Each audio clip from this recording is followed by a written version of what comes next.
Contrôle, pourriez-vous me faire un cappuccino? Mais il est déjà prêt, Butch.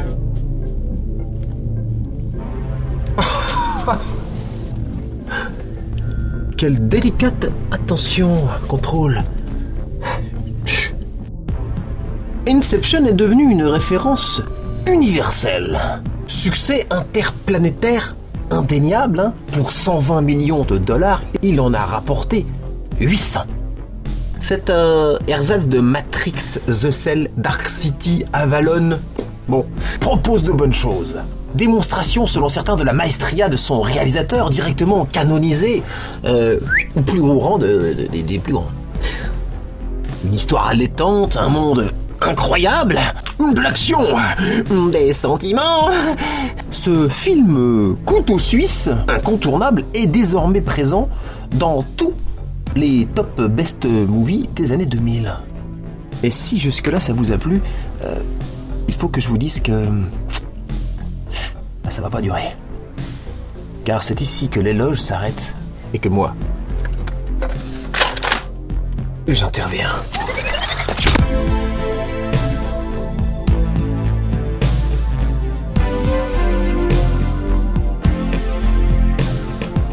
Si je l'ai rebaptisé Déception, ce n'est pas seulement pour le jeu de mots. Non. Quand je suis allé voir Le Voyage de Chihiro, quand je suis sorti de la salle, j'étais dans un autre monde. Il m'a fallu un bon moment pour redescendre. Vous voyez, un voyage inoubliable, bouleversant, bref, du Miyazaki, quoi. Et suite à cette bande-annonce d'Inception qui nous vendait du rêve, je crois que le terme est plutôt bon, je me suis précipité en salle. Et à la sortie de séance, je ne me souviens plus actuellement ce qu'en j'en pensais. Un souvenir vague, flou, tu vois. Une espèce de fouillis sans relief, tu vois. Oui, voilà, il y a une camionnette qui tombe au ralenti, voilà. Bon, c'est à peu près tout. Comme un rêve dont on n'arrive pas à se rappeler au réveil. Donc on va arrêter tout de suite les vantardises d'usage. Je vais me faire Inception, et c'est pour maintenant. Et comment ça fume le truc ? Ça, c'est un cappuccino. Il est chaud, il fume. Hein. Donc c'est parti pour le chef-d'œuvre. Attention, taupe. Première partie du film, l'exposition. Inception, comment ça marche ? Bon, alors c'est compliqué, hein. Et tu cherches à comprendre. Enfin, j'ai compris, je suis pas con. Surtout qu'il y a le personnage de Joseph Gordon-Levitt, Arthur, qui nous explique tout dans le film via les dialogues d'ailleurs. Démontrant au passage le manque de savoir-faire en matière de scénarisation de Christopher Nolan. Hein. Alors donc l'Inception, hein, rêve imbriqué, limbe, architecte, labyrinthe. Oui, alors il y a ce délire sur les labyrinthes. Non mais ouais, regarde, dans le DVD, il y a un labyrinthe dans le DVD. Je suis pas fou, j'ai pas rêvé. Il y a un labyrinthe là. Il y a pas de labyrinthe dans le film. Et ils en parlent tout le temps. Moi j'en ai pas vu un seul. Non mais c'est pour se donner un genre, tu vois. Waouh, ça a l'air complexe. Non, c'est un effet d'optique. Quand t'as ouvert la boîte, ton subconscient a engrammé l'idée qu'il y avait un labyrinthe. Mais il y a rien, c'est du flan. Du flan. Et je trouve que pour un monde de rêve, on évolue dans un univers beaucoup trop tangible. Building, rue, voiture, voilà, ça a été filmé dans ta rue, quoi, en fait, le truc. Et c'est pas assez barré, quoi, je veux dire, on se croirait quand même dans la matrice. Tu vois, à l'image de la valise des rêves. Putain, pour un processus aussi complexe, merde, le truc se résume à une simple perf dans le bras, avec une valise à la con. Le rêve passe dans les veines. On sait pas. Trop épuré. Et je sais bien que toute explication scientifique servirait à rien. Mais avec 200 millions de dollars... Sors-toi un peu les doigts. Ouais, non, parce qu'en fait, sous prétexte que tout a déjà été fait en matière de casque virtuel, de connexion crânienne, Nolan ne fait plus rien du tout. Putain, il y a quand même un juste milieu, tu vois. Fais péter le convecteur temporel, avec des petites cloupiottes qui clignotent et qui servent à rien, on s'en fout. Fais un peu semblant, Christopher. Fais-nous un peu rêver. Ouais, mais c'est cliché, quoi. C'est trop cliché ton truc avec le casque. Oui, bon, arrêtez d'aller au cinéma. Voilà. Il n'y a jamais rien de nouveau. Il n'y a que des idées qu'on s'approprie. Regardez Fury Road, tiens. Il y a quelque chose d'original? Rien, ou très peu. Et pourtant... Que la montagne. Bah, c'est dommage parce que les rêves imbriqués avec des multiplications du temps, c'est une putain d'idée en fait. Mais Nolan n'a pas su la scénariser correctement, voilà. Parce qu'il n'a pas le niveau. Hashtag Tenet, hein, voilà. Alors donc, il va profiter de la carte blanche du monde imaginaire pour faire des belles images. Voilà. C'est trop ouf, quoi. La ville, elle m'a fait trop triper, la ville. Elle se replie, quoi, tu vois. C'est trop ouf. T'aurais pas une petite pièce, s'il te plaît? C'est pour m'acheter une bière, pour prendre la drogue dans le train Paris en portefeuille, par exemple. Paris qui se replie. Hein? C'est quoi le projet? Non, mais ça n'apporte rien à l'histoire, hein. C'est juste là pour faire une démonstration, en fait. Et nous attirer en salle avec un truc gratos qu'on ne voit qu'une fois, hein. Et en le mettant dans la bande-annonce... Non, mais putain, si ça, c'est pas un coup de p... Alors donc, on découvre en parallèle la sous-intrigue du film qui concerne donc Cobb, le personnage de DiCaprio, avec Marion Cotillard et les bugs dans la matrice. Oui, alors à propos de ce DiCaprio, hein, Cobb, c'est le DiCaprio le moins intéressant de la décennie. Hein. Je suis désolé, entre les deux Tarantino, Les Loups de Wall Street et The Revenant, y a pas photo, hein. Ne me dites pas que je suis pas objectif. Et donc d'ailleurs, il va y avoir des interférences dans le rêve général à cause de lui et de Marion Cotillard. Voilà. Donc en fait, toutes les merdes qui vont arriver, ça va être de sa faute. Voilà. Alors, aveu peut-être inconscient du réalisateur, mais c'est Marion Cotillard qui fout le bordel dans le déroulé de l'histoire du film. Oui, parce que c'est comme si une actrice, quand tu l'as dans ton film, elle te plombe le film. Tu vois, il a mis ça en relief dans l'histoire, tu vois. Parce qu'avoir Marion Cotillard, je pense quand même que c'est un peu avoir un truc au pied qui te ralentit. Un peu lourd avec une chaîne, si tu veux. Voilà, tu vois l'image comme tu veux, je te le dis. Donc du coup, t'as les flashbacks, les enfants, bon, t'as la gonzesse qui vient un petit peu n'importe quand, t'as un train, ah puis t'as la grande ville où ils ont vécu 80 ans, là, hein, au passage, la grande ville qui, encore une fois, est une excuse, comme pour Paris en portefeuille, c'est une excuse pour t'en foutre plein la vue et te faire de belles images. Voilà, c'est... Une immense ville fantôme, on dirait un musée d'art moderne aseptisé comme ça, tu vois, vide de toute intention, et dans laquelle il ne se passe rien. Ouais, leur délire à eux, c'est une ville de building de 200 étages à perte de vue, où ils vivent seuls. Et bonjour la bulle immobilière, hein. Ils sont deux les mecs. Non mais n'importe qui aurait rajouté, je sais pas moi, une rivière à la fraise. Tu vois, un parc Disneyland, un vaisseau spatial même, des putes et de la coke, quelque chose quoi. Non, eux ils aiment le béton. Un couple aberrant. Un couple de fossiles. Et d'ailleurs, cette ville est en fait assez représentatrice du film, comme je vous le dis. Un gros truc qui en fout plein la vue, mais qu'il se passe rien. Il se passe rien. C'est pas les bons mots du tout. C'est marrant. Non, c'est pas très marrant. 8, c'est pas beaucoup. Non, mais je l'enlèverai au montage, la blague là, elle est un peu naze. Je suis pas toujours au top, hein. Faut pas croire que je suis sans défaut, les mecs, hein. Attention. Hein. Donc on a un pitch super intéressant et des personnages mal écrits. Comme tous les films de Nolan en fait. Hein, voilà, tout n'est que juxtaposition d'objets narratifs à la queue leu. Tu vois ? Bon, on va quand même en venir au but du film, hein, parce que là je sens que vous vous endormez. La mission du film, qu'est-ce que c'est ? Alors, le but c'est d'inceptionner l'esprit d'un héritier, Robert Fisher, joué par Cillian Murphy, pour qu'il dilapide son patrimoine. Déjà, là, tu sens que ça va être intéressant. Tout ça pour que Zaito, le milliardaire, devienne encore plus milliardaire. Tu le sens, l'enjeu ? Non, rien. Non ? Rien? Non, je le sens pas du tout. Eh bien, bravo, je t'annonce que tu es tout à fait normal. Voici ton diplôme. Tu es content? Voilà. T'as DiCaprio, hein, qui réunit l'équipe de Mission Impossible, donc. Et ils s'endorment dans un avion avec le jeune héritier, qui ne se doute de rien.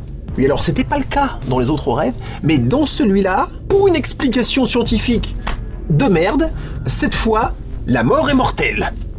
Si tu meurs, t'es mort. Alors ce que j'aime bien, c'est qu'il dit ça quand ça a commencé. Oh putain, je suis mort! Oh non! Oh non! Oh non! Putain, mais prévenez les mecs, prévenez! Oh bah oui, bah tiens, bah oui, bah. Voilà, on sent que les paramètres scénaristico-techniques s'ajustent au fur et à mesure, hein, pour pimenter l'intrigue. Alors, de l'amateurisme en 5 lettres. Oui. Alors, N-O-L-A-N, Nolan. Et c'est gagné, bravo, oui. Et c'est donc après 1 heure de setup que l'inception commence enfin. Le premier rêve se déroule dans une ville sous la pluie. Avec cette poursuite où ils sont tous accrochés dans un van là. Bref, accident, tonneau, roulé-boulet, pam-pam boum-boum. Bon, c'est mal filmé, hein, voilà. Parce que bon, Nolan et l'action en même temps, voilà. Je vous apprends rien. On retiendra l'interminable chute du pont au ralenti, probablement la meilleure idée de mise en scène du film, hein, illustrant parfaitement les stratifications successives de la multitude des temporalités des rêves emboîtés. Ouais, bah, avec Nolan, quand j'explique à chaque fois, je fais une boucle temporelle dans ma bouche avec ma langue. C'est un truc de timbré. Mais déjà avec Tenet, j'avais été obligé de répéter la phrase 10 fois. Bon, j'avoue, voilà, bon, Nolan, des fois, il a des idées. Ok, bon, allez. Ne suis-je pas d'une grande clémence? Donc après, t'as le deuxième rêve, emboîté, qui se passe à l'hôtel. Alors ouais, tu sais, dans le deuxième rêve, c'est dans celui-là où t'as la baston avec le couloir, avec la pesanteur qui tourne. Voilà, où Joseph Gordon lévite. Lévite. Voilà, bravo. Stop, merci. Voilà. Là, on est bon. Alors, la perf du couloir qui tourne, filmé dans un vrai couloir monté sur rotor géant. Voilà, jamais, c'est la qualité numéro 1 de Nolan, hein. Filmer des trucs de dingue, mais fabriqués pour de vrai. J'avais déjà montré ça dans Batman, il y a aussi Interstellar. Les making-of sont assez ouf, faut reconnaître. Mais l'action est fouillie, hein. La chorégraphie du combat est lamentable. La mise en scène est sans percussion. Encore une fois, hein, l'histoire semble être un prétexte pour pouvoir filmer des cascades avec une caméra IMAX, tu vois. En fait, Nolan, c'est pas un réalisateur. C'est un bon chef-op, à la rigueur, tu vois. Mais c'est pas un réal. Faut pas mélanger. Donc après, t'as le troisième rêve. Vous suivez ou pas? Parce que c'est... Voilà, bon. Après, t'as le troisième rêve. Celui qui se passe à la montagne dans la neige. Avec le fort. Donc là, évidemment, on a tous vu le plagiat éhonté de Nolan. D'un des plus grands classiques du cinéma français, hein. Le planter, moi, le bâton, là. Voilà, hein. Gérard Jugnot, si tu nous écoutes, Jean-Claude Duss, on pense à toi. Donc dans cet arc, là ça rigole plus, hein. C'est la guerre. Il y a une armée, ça sort de partout, c'est des projections, je te dis. Voilà, cherche pas. Scène d'action de guerre donc plutôt pauvre et assez illisible, hein. Il n'y a pas de puissance qui met en avant les armes par exemple, on dirait des airsoft. Enfin voilà, pour une scène de guerre, je veux dire, c'est ballot. Nolan et l'action quoi, l'oxymore. À l'image de cette scène où t'as Tom Hardy qui débarque pour filer un coup de main à Arthur. Regardez. N'ayons pas peur de rêver un peu plus gros, chérie. C'est plat.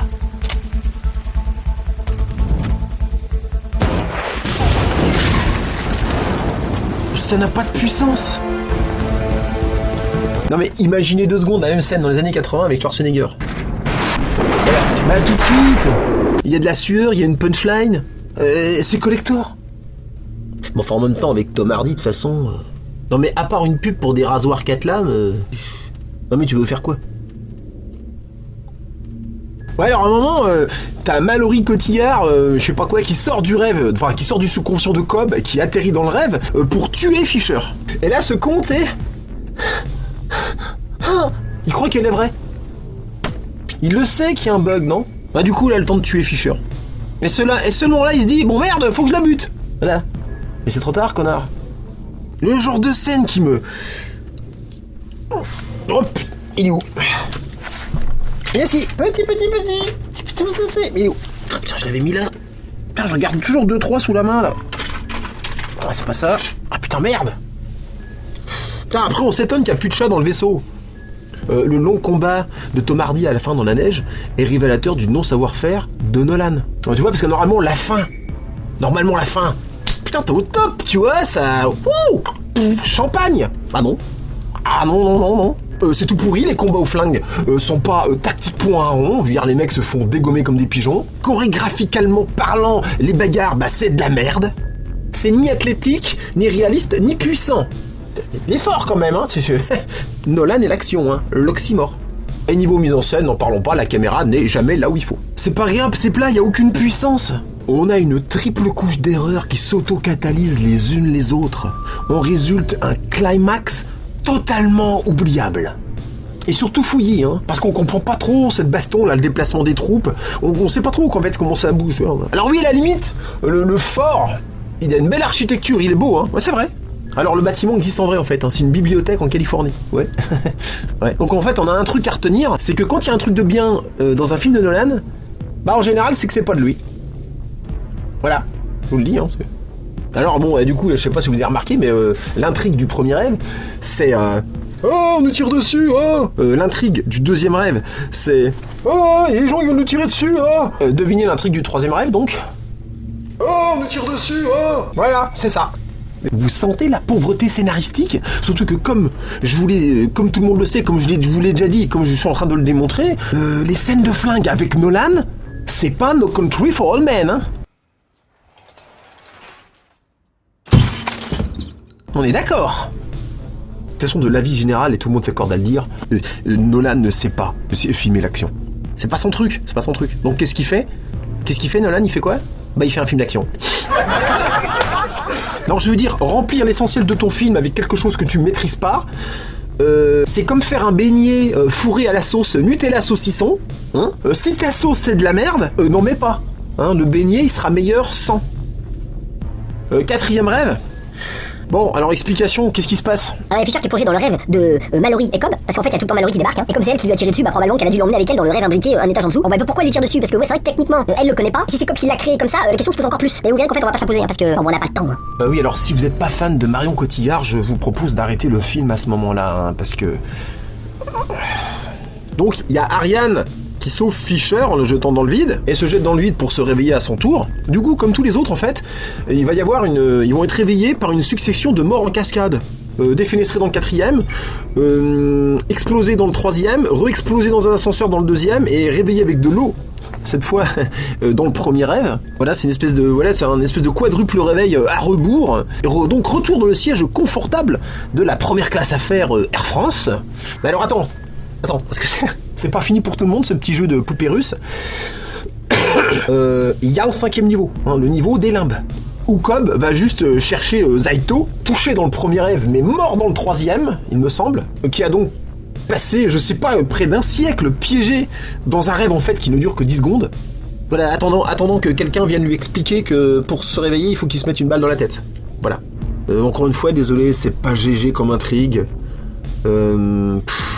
Ah, du coup, la fin, elle est un peu bancale, parce que si je comprends bien, Zaito, quand il se réveille, il a passé 100 ans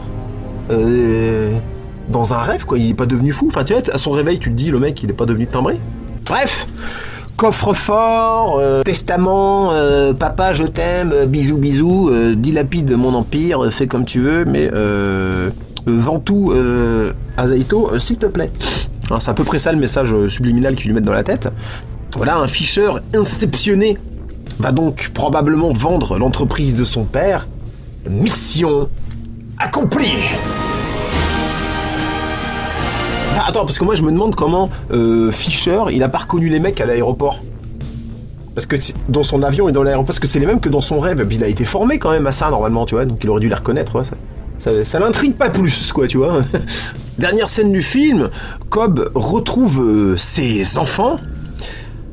Mais est-ce un rêve?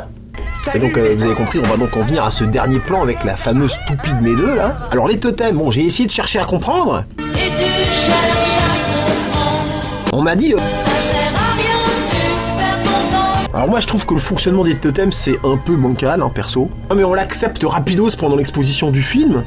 Et personne ne la remet en cause plus que ça. Bon. La toupie est d'ores et déjà devenue un objet qui fait partie de la pop culture, quoi. Truc de fou, hein. D'ailleurs, résumant le film, hein, elle démontre l'inconsistance du reste du film, en fait. On ne se souvient que de la toupie. Puis en fait, moi je trouve qu'à la limite, rien n'empêche Cobb de rêver d'une toupie qui ne s'arrête pas. Je veux dire, il peut se piéger inconsciemment lui-même. Et en fait, je trouve que l'intrigue de Mallory est très mal développée. Parce qu'en fait, c'est pas du tout une mauvaise idée. C'est quasiment le truc le plus intéressant du film. C'est une personne qui n'arrive plus à distinguer la différence entre le rêve et la réalité. Il y avait moyen.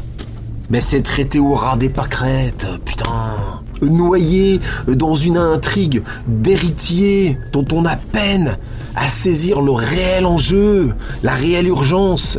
C'est dommage. Encore une fois, le style mature de l'image et l'étalonnage sobre dissimulent mal l'inexpérience de Nolan dans certains domaines.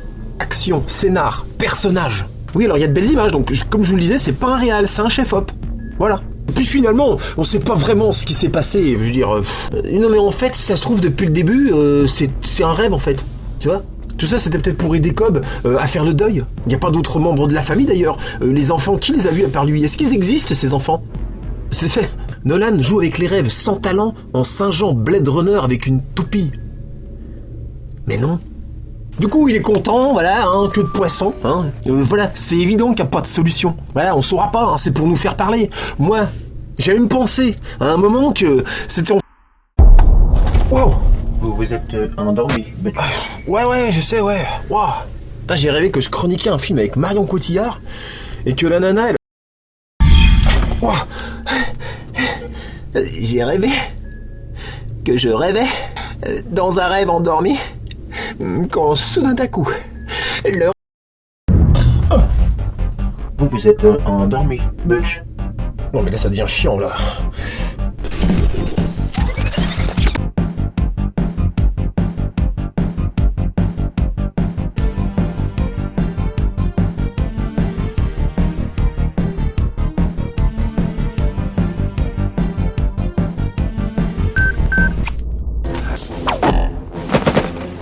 Abonne-toi.